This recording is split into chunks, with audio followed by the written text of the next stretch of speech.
वो तो कोई बहुत बड़ी वजह हुई होगी इसलिए, पर उसमें भी आपने ऐसे ही हंस के डांटा होगा, आपने बहुत ज्यादा तो नहीं डांटा होगा, गुस्सा होगा।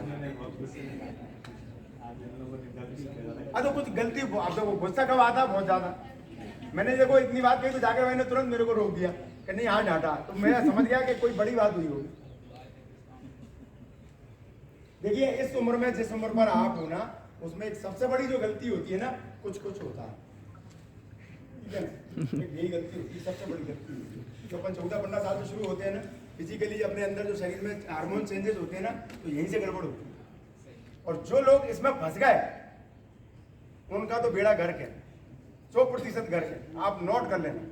और जो इससे उभर गए वो कुछ बन गए, ये भी आप नोट करें। इसमें जो फंस गए ना वो गए, क्या करेंगे शादी के बाद? चलो मैं तो कह रहा हूं कि आपको एक लड़के को एक लड़की से प्यार हुआ, शादी कर ली, शादी के बाद गया, बच्चे हुए, बच्चे के बाद में खर्चे नहीं बढ़ेंगे? मेरे को कई मित्र हैं जो मेरे हैं, वो कहते हैं भाई साहब बच्चे शादी करके पछता रहे हैं हम आज तक, आप बच्चे जो आपने शादी नहीं की। मतलब मैंने शादी नहीं, मैं 55 का हो गया, अभी 56 में चला। मेरी माँ बहुत नाराज होती थी, पिताजी बहुत नाराज होते कर लो, और मुझे पता था मैं जिस काम में लगाऊं ना, मैं अपने बीवी बच्चों को खुश नहीं रख पाऊंगा। बच्चा कहेगा मेरे को खिलौना चाहिए, कहाँ से ला दूंगा, मैं तो काम ही नहीं करता। नौकरी भी एक करता था ATM इंजीनियर, वो भी छोड़ दी 2009 में, फिर इसी काम में लग गया। अन्ना आंदोलन में रहा, फिर आम आदमी पार्टी में काम किया, और ये पागलपंती चलती रहती है। क्यों? क्योंकि पीछे बीवी बच्चे मेरे को टोकते नहीं कि दाल लाना, चावल लाना, ये लाना बुलाना। वो सतीश भाई से पूछो, इनकी शादी हुई, इनको 2 बच्चे। मुझे भगलाते 12 बजे फोन आता है कि पत्नी का ट्रेन कहाँ पर हो, तो ये कहते मैं जा रहा हूँ। तो क्यों? पत्नी है, वो करना पड़ेगा भाई, आपने शादी की है तो वो जिम्मेदारी तो उठानी पड़ेगी ना। अब इसमें क्या होता है कि लोग गलत राह पर चलकर गलत तरीकों से पैसा कमाना शुरू कर दिए। जब बहुत मजबूर हो जाते हैं ना, तो फिर गलत तरीके से पैसा, जैसे आप भ्रष्टाचार शुरू हो गया।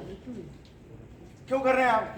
क्योंकि बच्चों को साइकिल दिलाना है, बच्चों को मोटरसाइकिल दिलाना है, बच्चों को कार दिलाना है। तो मैं कई बार देखता हूँ, मेरे जो जानकारी में है दोस्तों, मैं सच कह रहा हूँ कि जिन्होंने दूसरे का दिल दुखाकर, पैसा लेकर, रिश्वत खाकर अपने बच्चे को कार दिलाई, मोटरसाइकिल दिलाई, वो वहां पर टकराई।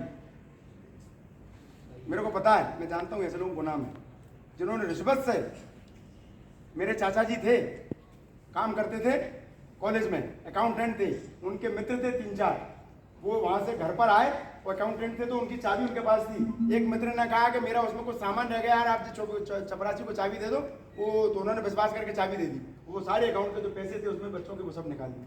मेरे चाचा जी पे इल्जाम लग गया, और वो तो जो ना लड़ते लड़ते आकर मर ही गए, क्योंकि भारतीय व्यवस्था में न्याय नहीं मिलता। यहाँ आप लड़ते रहो, सालों गुजर जाएंगे, जाकर भाई लड़ रहे हैं, उनके चेक केस अभी तक लड़ी रहे, जीत गए कि हाँ साहब मेरे पैसे थे, अब उसको लेने के लिए लड़े, उसमें जिंदगी गुजर जाएगी। ये हमारी व्यवस्था है, कानून व्यवस्था। तो वो जिसने पैसे उठाए थे, उसका लड़का अभी एक्सीडेंट में खत्म हुआ, कार एक्सीडेंट में, उसको कार दिला दी, एक्सीडेंट में खत्म हो गया, एक ही लड़का था।